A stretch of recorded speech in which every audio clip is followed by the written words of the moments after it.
نحمده ونصلي على رسوله الكريم أما بعد أعوذ بالله من الشيطان الرجيم بسم الله الرحمن الرحيم ما كان محمد أبا أحد من رجالكم ولكن رسول الله وخاتم النبيين وكان الله بكل شيء عليما صدق الله العظيم وقال النبي صلى الله عليه وسلم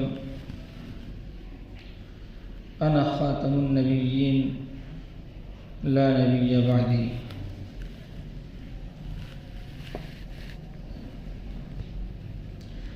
وصدق رسول الله صلى الله عليه وسلم.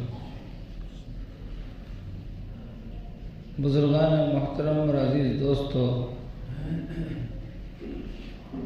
اللہ تبارک و تعالیٰ نے اپنے فضل و کرم سے ہمیں ایمان کی دولت سے نوازا ہے. اس میں ہماری کوئی ذاتی محنت یا ذاتی صلاحیت نہیں ہے، یہ محض اللہ کا فضل و کرم ہے، اس کا احسان ہے. نہ ہماری صلاحیت کا اس میں کچھ دخل ہے، نہ ہماری کسی محنت کا اس میں کچھ دخل ہے. یہ اللہ نے اپنے فضل سے نوازا ہے، اور یہ اسلام کی نسبت، ایمان کی نسبت، علم کی نسبت، عمل کی نسبت، یہ نسبتیں ایسی ہیں جن سے انسان کو عزت ملتی ہے.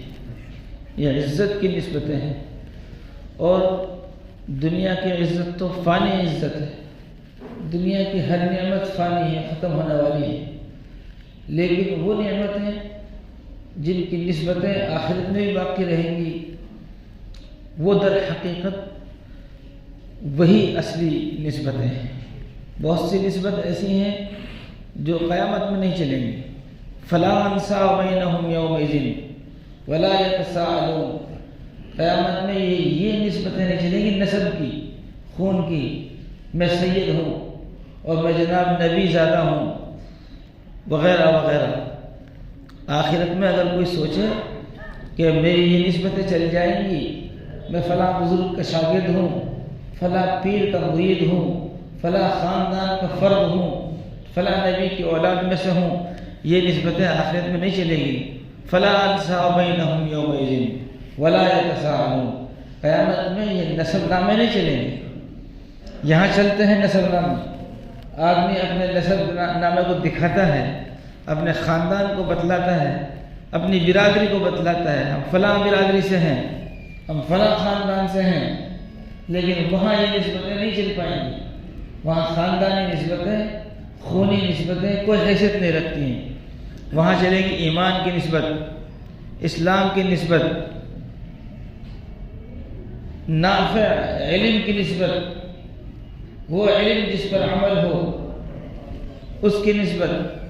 تو اللہ تبارک و تعالیٰ نے ہمیں جو یہ نسبت دی ہے اسلام کی اور ایمان کی، یہ نسبت ایسی نہیں ہے جس میں کچھ شرم محسوس ہو. ایک جگہ ایک چند حضرات مجھے لے کر گئے، ایسے نوجوانوں سے ملاقات کرائی کہ آپ ان کو ذرا بتلائیے کہ یہ کڑے پہننا اور یہ بالیاں پہننا یہ مناسب نہیں ہے، یہ غیر اسلامی طرز عمل ہے. میں نے سادہ انداز میں کہ ان کو محسوس نہ ہو میں کوئی مولوی ہوں یا ان کو کوئی مسئلہ بتلانا آیا ہوں یا ان کو کوئی دعوت دینا آیا ہوں، سادہ انداز میں ملاقات کی. میں نے پوچھا اس کی کیا خوبی ہے، بتاؤ آپ نے یہ کڑا کیوں پہنا ہوا ہے، آپ نے یہ بالیاں کیوں پہنی ہوئی ہیں. تو انہوں نے بتلایا کہ ہم ایسی جگہ کام کرتے ہیں جہاں سب غیر مسلم ہیں، تو ہم اپنے ظاہر کو یوں دکھلانا چاہتے ہیں کہ ہم بھی غیر مسلم ہیں. یعنی کہ سچائی زبان پر آ گئی، حقیقت اگل دی.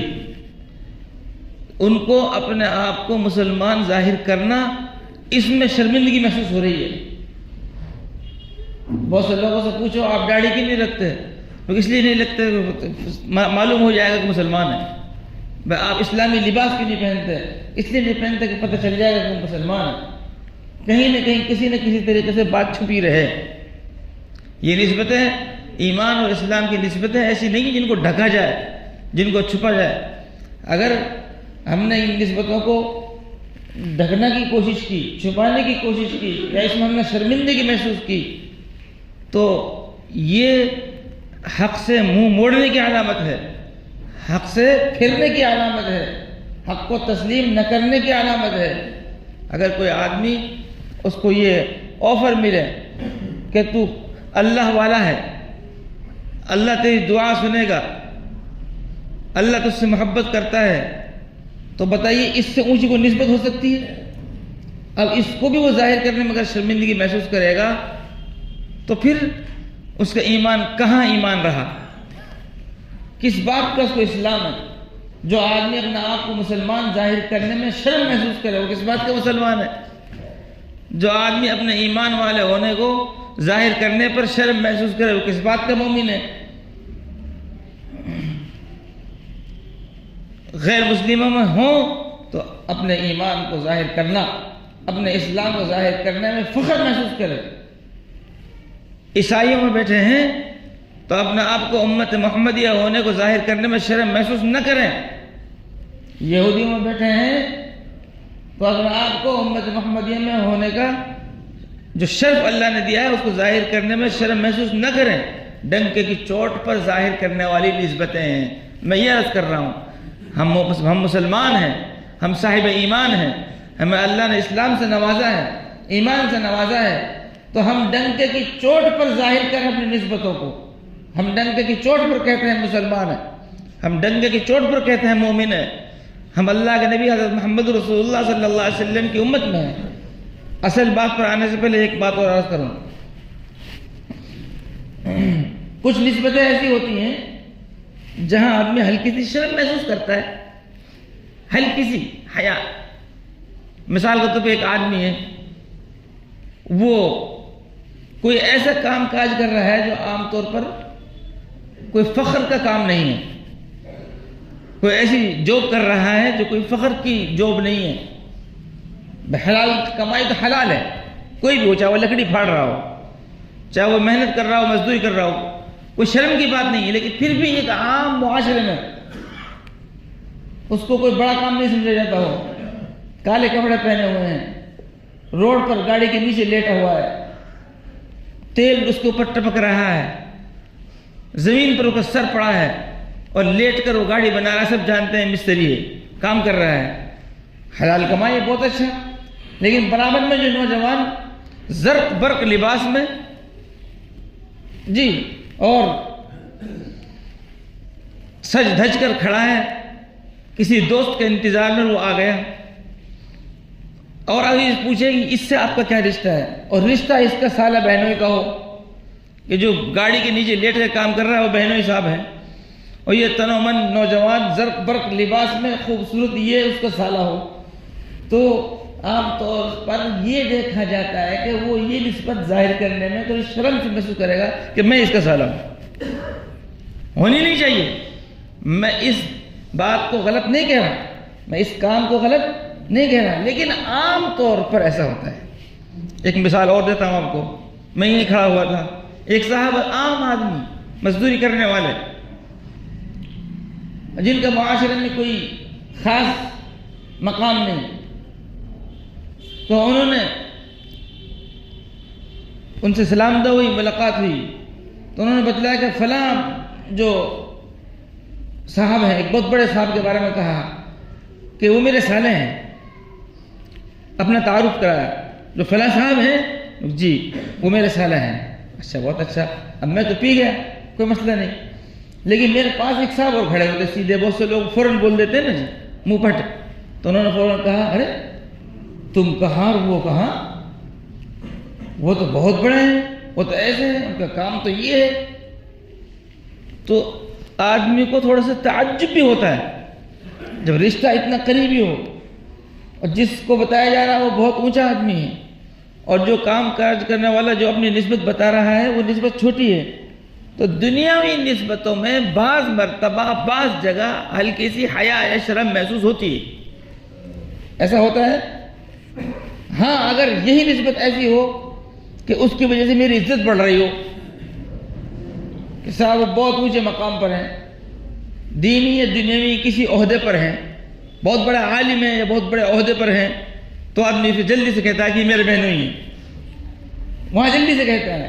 تو جہاں عزت بڑھتی ہوئی سی محسوس ہو وہاں آدمی نسبت کو جلدی ظاہر کرتا ہے، اور جہاں عزت پہ ہلکا سا کوئی دھبا آتا ہو تو آدمی اپنی وہ نسبت بیان نہ کر کر کوئی دوسری نسبت بیان کرتا ہے۔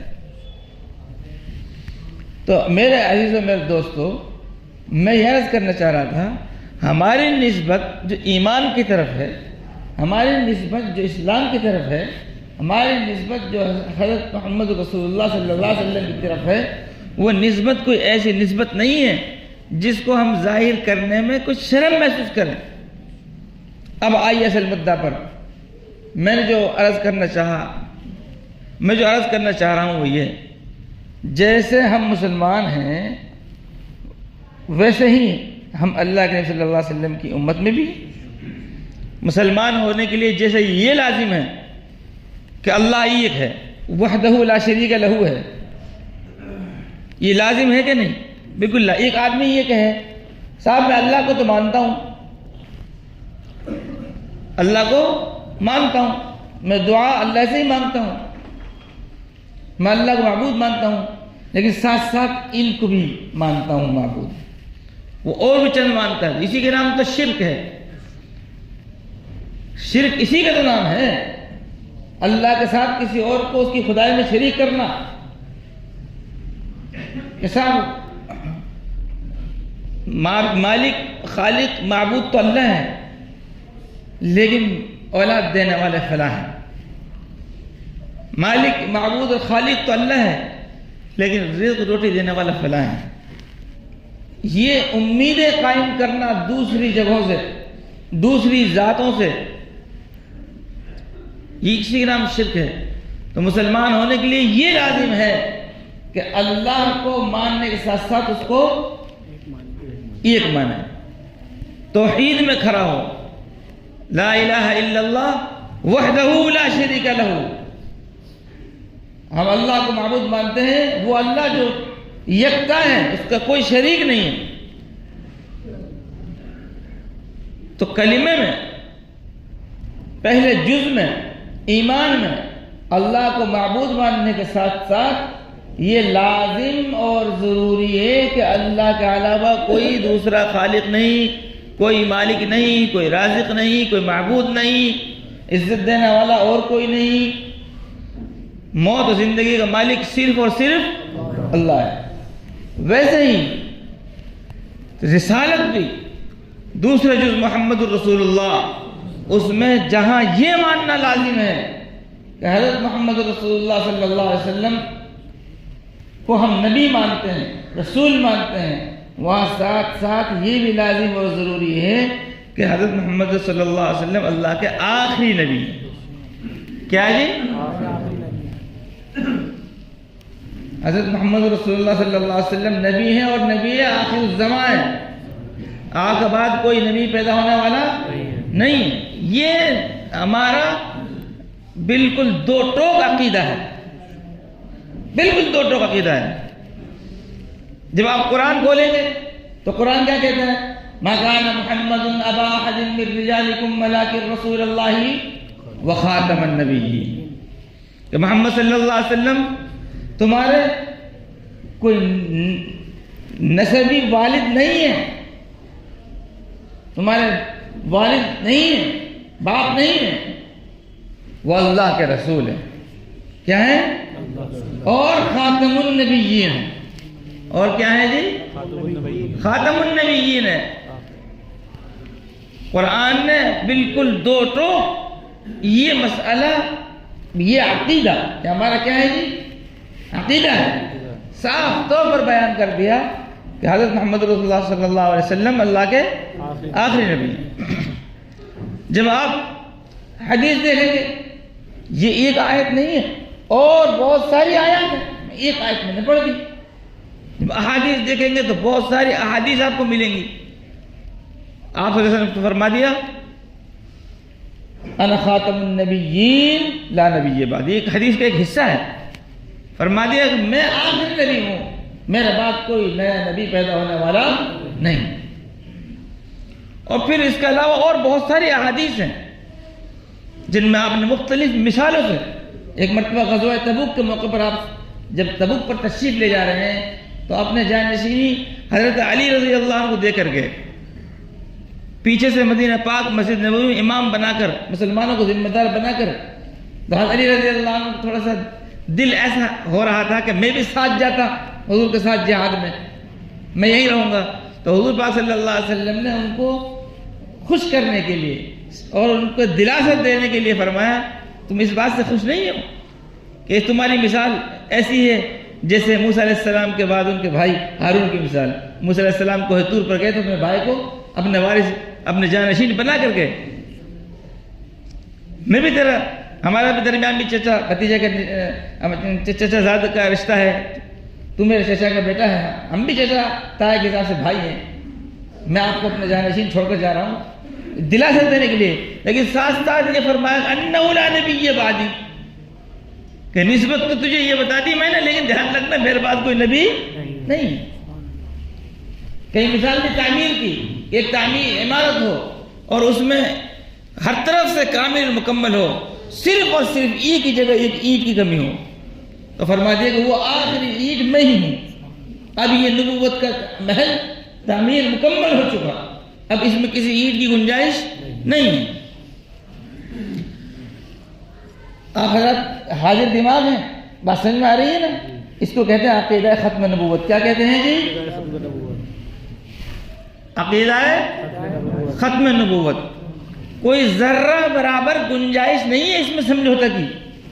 حضرت ابوبکر صدیق رضی اللہ عنہ زمانے میں مسیلمہ کذاب اٹھا، حضرت ابوبکر صدیق رضی اللہ عنہ سارے کام پیچھے چھوڑے، پہلے اس کو ملیے میٹ کیا۔ ابھی اللہ صلی اللہ علیہ وسلم دنیا سے تشریف لے گئے، مسلمانوں پر حالات ہیں، بہت سارے کام ہیں، حکومت کو استحکام کرنا ہے، لیکن حضرت ابوبکر صدیق رضی اللہ عنہ نے سارا کام چھوڑے، پہلے مسلمہ کذاب کو ملیہ میٹ کیا، اس کو سر قلم کیا۔ ہمارے ملک میں انگریزوں نے اپنا کتا پالا اور اس کو نبوت کی دعویٰ کے لیے کھڑا کر دیا، لیکن مسلمانوں نے، ہمارے ملک کے مسلمانوں نے بھی اور سارے دنیا کے مسلمانوں نے قادیانیوں کو ٹھکرا دیا۔ کیوں؟ یہ کوئی ایسا مسئلہ نہیں ہے جس میں کوئی سمجھوتا ہو سکے۔ ایک عام مسلمان، پڑھا لکھا مسلمان، ان پڑھ مسلمان سب جانتے ہیں یہ بات کہ نبوت کا دروازہ بند، نبوت کا دروازہ اب بند ہے۔ اللہ کے نبی صلی اللہ علیہ وسلم کو جیسے نبی ماننا فرض ہے، ویسے ہی آخری نبی ماننا بھی فرض ہے۔ تو قرآن میں بھی، حدیث میں بھی، فقہاء نے بھی صاف طور پر مسئلہ تحریر فرما دیا۔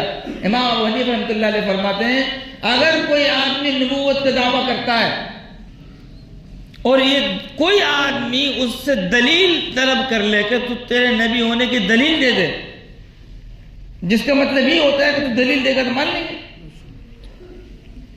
اور وہ کہیں کہ صاحب تم نے نبوت کا دعویٰ کرو ذرا دلیل دو، امام ابو حنیفہ رحمۃ اللہ علیہ کا فتویٰ یہ جس نے دلیل مانگی وہ کافر۔ دلیل مانگنے کی ضرورت ہے کیا؟ دلیل پہلے سے ہمارے پاس موجود ہے۔ فقہاء احناف کیا مسئلہ کتابوں میں لکھا ہے، جو آدمی یہ کہے کہ میں مسلمان ہوں، اللہ اس کے رسول پر ایمان رکھتا ہوں، لیکن مجھے یہ پتہ نہیں اللہ کے نبی آخری نبی ہے کہ نہیں، مسلمان نہیں ہے، ایسے پختہ عقیدہ ہے، ایسے پختہ مسئلہ ہے، اتنا اہم عقیدہ ہے۔ میں نے یہ سارا مضمون کیوں کہا آپ سنیے۔ آپ دیکھو مدرسوں میں یہ ٹاپک آتے رہتا ہے اور مسجدوں میں جو بیٹھتے ہیں نا جی تعلیم میں، ان کو بھی بات آتی رہتی ہے۔ اللہ معاف فرمائے، لوگ مسجدوں کی تعلیم میں نہیں بیٹھتے ہیں، کیوں؟ تکبر ان کو یہ ہے کہ میں اتنا کم پڑھے لکھا تھوڑی ہوں جو میں تعلیم میں بیٹھوں، یہ فضائل اعمال پڑھے گا، منتخب حدیث پڑھے گا، کوئی تفسیر کی کتاب پڑھے گا، میں اس کا محتاج تھوڑی ہوں، علم کا ہم سب محتاج ہیں۔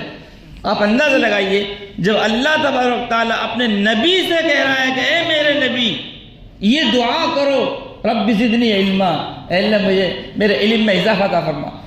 اللہ تعالیٰ امام الانبیاء جن کی شان یہ ہے کہ اللہ کے نبی نے خود فرمایا اوتیت علم الاولین والآخرین، پہلوں کو جتنا علم دیا گیا بعد والوں کو جتنا علم دیا جائے گا وہ سب اللہ نے مجھے دے دیا. جن کے بارے میں اللہ یہ سند دیتا ہے وَعَلَّمَكَ مَا لَمْ تَكُنْ تَعْلَمْ، اے نبی جو آپ نہیں جانتے وہ سب اللہ نے آپ کو سکھا دیا. اس نبی کو اللہ یہ کہہ رہا ہے کہ آپ یہ دعا کریں رب زدنی علما، کہ اللہ مجھے میرے علم میں زیادتی عطا فرما دے. اور ہم اگر تعلیم میں پڑھے منہ کٹ جائیں گی، تکبر ہے، اور علم سے تکبر اگر تمہارے اندر موجود ہے تو جاہلی رہیں گے، جاہلی اولاد پیدا ہوگی. کوئی بڑا چھوٹا نہیں ہوتا، علم بڑا ہے. چھوٹا پڑھ کر سنا رہا ہے، وہ جو پڑھ کر سنا رہا ہے جس چیز کو وہ بڑی چیز ہے. دعوتوں میں 2 گھنٹے کے لیے فرصت، پٹیوں بیٹھنے کے لیے 4 گھنٹے کی فرصت، سینما دیکھنے کے لیے 3 گھنٹے کی فرصت، اور مسجد کی تعلیم میں 5 منٹ کی فرصت نہیں ہے. ڈوب مرو اگر تمہیں خدا اپنے نبی کی وراثت میں شامل نہیں ہونے دے رہا. علم کیا ہے بتاؤ نا؟ نبی کی وراثت ہے. اور نبی کی وراثت اللہ کس کو دے گا؟ جو نبی سے کچھ نہ کچھ تعلق تو باقی ہوگا. اس ظاہری فیس پہ مت جاؤ. اگر کوئی 7 میٹر کا امامہ باندھ لیا اور جناب جو کہ 3 فٹ کا آپ نے جو ہے کہ یہ شملہ لٹکا لیا اور ٹخنوں تک کا آپ نے جبہ پہن لیا اور آپ نے ساتھ حاجی صاحب، نمازی صاحب، حافظ صاحب، مولوی صاحب، مفتی صاحب، علامہ صاحب، فہامہ صاحب لگا دیا، یہ کچھ نہیں ہے، ظاہری نسبتیں ہیں. اگر علم سیکھنے میں تکبر ہے تم جاہل ہو. علم ہے. اللہ اپنے نبی کو کہہ رہا ہے میرے اللہ میرے لیے علم میں زیادتی عطا فرما. تو مدرسوں میں جو بیٹھتے ہیں ان کو بھی آتا ہے کہ اللہ کے نبی آخری نبی ہیں، اور جو مسجدوں میں بیٹھتے ہیں ان کو بھی آتا ہے، اور جن کے گھروں میں دینی ماحول ہے ان کو بھی آتا ہے، جو علماء سے جڑ کر رہتے ہیں ان کو بھی آتا ہے. لیکن افسوس کی بات یہ ہے جو لوگ کالج اور اسکول کے ہیں ان کو نہیں پتا، اس 15ویں صدی میں نہیں پتا.